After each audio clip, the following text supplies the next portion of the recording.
अपने बीवी जूही का गला घोंट करके, ये उसका डिस्क्लोजर है, वो कहता है वो गला घोंट करके उसकी हत्या कर दी और उसके बाद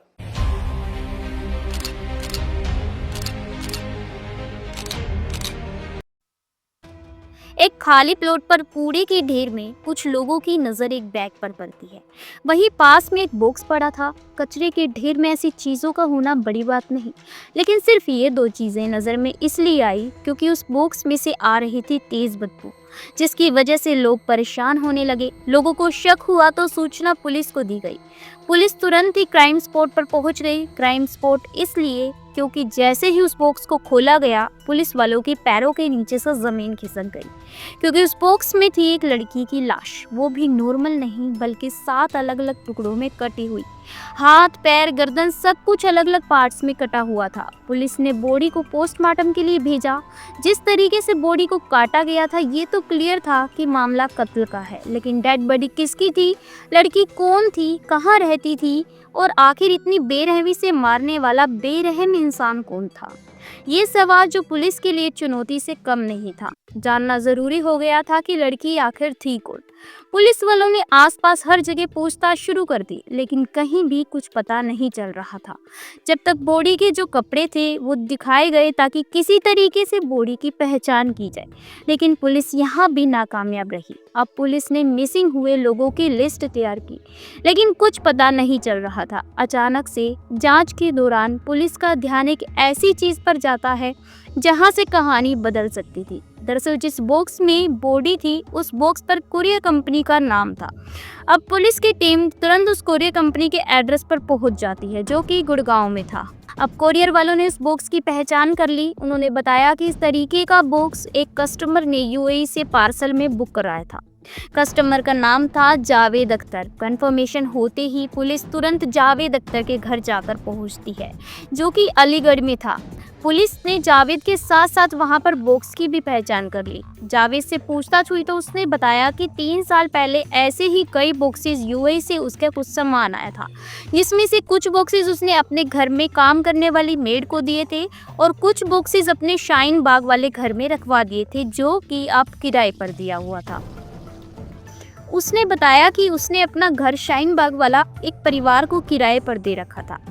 अब पुलिस तुरंत शाहीन बाग पहुंची, जहां पुलिस का सारा फोकस जावेद की मेड पर और शाहीन बाग वाले घर पर था। पुलिस एक टीम के साथ जावेद के मेड के घर पहुंचती है, लेकिन मेड के पास वो खाली बॉक्सेस वैसे ही रखे थे। अब पुलिस का सारा ध्यान उस शाहीन बाग वाले घर में था। जैसे ही पुलिस शाहीन बाग वाले घर में पहुंची तो वहां पर ताला लगा हुआ था। जावेद ने मकान साजिद अली अंसारी नाम के एक लड़के को किराए पर दिया हुआ था। साजिद एक इंजीनियर था, लेकिन वो अपने पूरे परिवार को लेकर वहां से गायब हो चुका था। इस हरकत से पुलिस का शक और बढ़ जाता है। अब पुलिस ने आसपास के कई लोगों से साजिद अली के बारे में जानने की कोशिश की तो पता चला कि साजिद वहां पर अपने 2 बच्चे, वाइफ और भाई के साथ रहता था। साजिद ने वहां आसपास सभी लोगों के पैसे चुका दिए थे, क्योंकि वो वहां से शिफ्ट होकर कहीं और जाने वाला था। अब साजिद ने मकान शिफ्ट करने से पहले ना ही किसी को बताया कि वो कहाँ रहेगा, तो उसे ढूंढना एक चेतावनी थी। साजिद ने इस बात की जानकारी अपने किसी रिश्तेदार या दोस्त को भी नहीं दी थी। इस वजह से साजिद अब शक के घेरे में आ चुका था। पुलिस ने जैसे ही शाहीन बाग वाले इलाके से छानबीन शुरू की, एक बहुत बड़ी जानकारी सामने आई, जहां से पुलिस को एक लीड मिलनी शुरू हो गई। दरअसल पुलिस को पता चला कि साजिद का बड़ा भाई हसमत अली अंसारी शाहीन बाग में रहता है। उसका घर साजिद अली के घर से थोड़ी सी ही दूरी पर था। अब तुरंत पुलिस हरकत में आ जाती है। हसमत अली के घर पर पहुंची पुलिस ने ना सिर्फ हसमत अली बल्कि साजिद को भी वहां पर पाया। अब पुलिस ने दोनों भाइयों से पूछताछ शुरू कर दी तो दोनों भाइयों ने अपनी पूरी कोशिश की कि पुलिस को गुमराह कर सके, लेकिन खुद को बेकसूर बताया और इस घर से शिफ्ट करने को महज एक इत्तेफाक बताया। जब पुलिस ने वो बॉक्स और बैग साजिद को दिखाए तो साजिद के चेहरे पर डर की लकीरें साफ साफ दिखाई दे रही थी। पुलिस ने अपने तरीके से पूछताछ शुरू की और साजिद ने अपना जुर्म स्वीकार कर लिया। उस लड़की का कातिल कोई और नहीं बल्कि वही है, और वो लड़की ना कोई और बल्कि उसकी खुद की पत्नी थी। सवाल कई थे, जिसमें से कुछ के जवाब मिल चुके थे और कुछ के जवाब मिलना बाकी थे। अब जब ये पता चल चुका था कि लड़की साजिद की वाइफ थी, तो सबसे बड़ा सवाल था कि आखिर क्यों उसने इतनी बेरहमी से अपनी ही पत्नी का कत्ल कर दिया और छोटे छोटे टुकड़े करके उसे कूड़े के ढेर में फेंकने पर मजबूर हो गया। आखिर ऐसा क्या हुआ था? क्या उसने ये सब अकेले किया था या कोई और भी था उसके साथ? अब साजिद अपनी कत्ल की जो खौफनाक कहानी बताता है, उसे सुनकर पुलिस वालों का दिमाग घूम कर रह गया।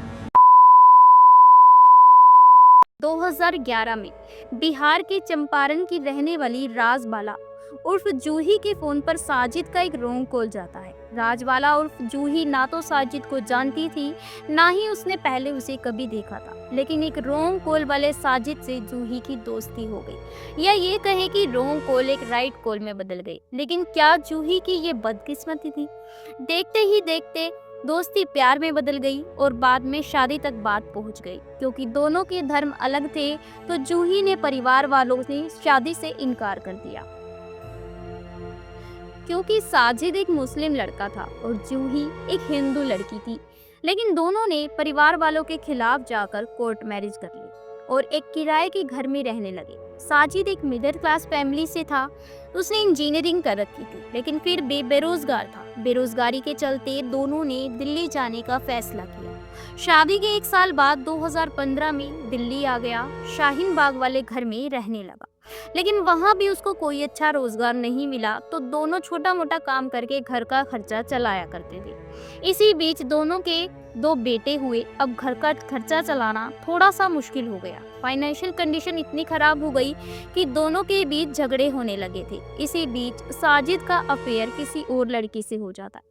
ये बात जूही को पता चलती है और घर में कलेश होना शुरू हो जाता है। ये कलेश सिर्फ एक दिन का नहीं, बल्कि अब ये कलेश रोज का बन चुका था। साजिद ने इसके चलते जूही को रास्ते से हटाने का फैसला किया। कत्ल की प्लानिंग साजिद ने पहले से कर रखी थी। इस प्लानिंग के चलते साजिद ने अपने दोनों बच्चों को हसमत अली के घर छोड़ दिया, ताकि वो अपनी प्लानिंग को अंजाम दे सके। जूही को नहीं पता था कि सिर्फ झगड़ा करना उसकी जान के लिए खतरा बन चुका था। अब क्योंकि जूही की जान लेने के लिए साजिद को एक वजह चाहिए थी, तो प्लान के हिसाब से साजिद ने खुद ही झगड़ा शुरू कर दिया। पहले तो दोनों के बीच बहुत झगड़ा हुआ, फिर साजिद ने पीछे से आकर जूही का गला दबा दिया, जिसके चलते जूही की मौत हो गई। और साजिद ने सोचा कि लाश को कैसे ठिकाने लगाया जाए, जिसके चलते उसने अपने भाई को बुलाया।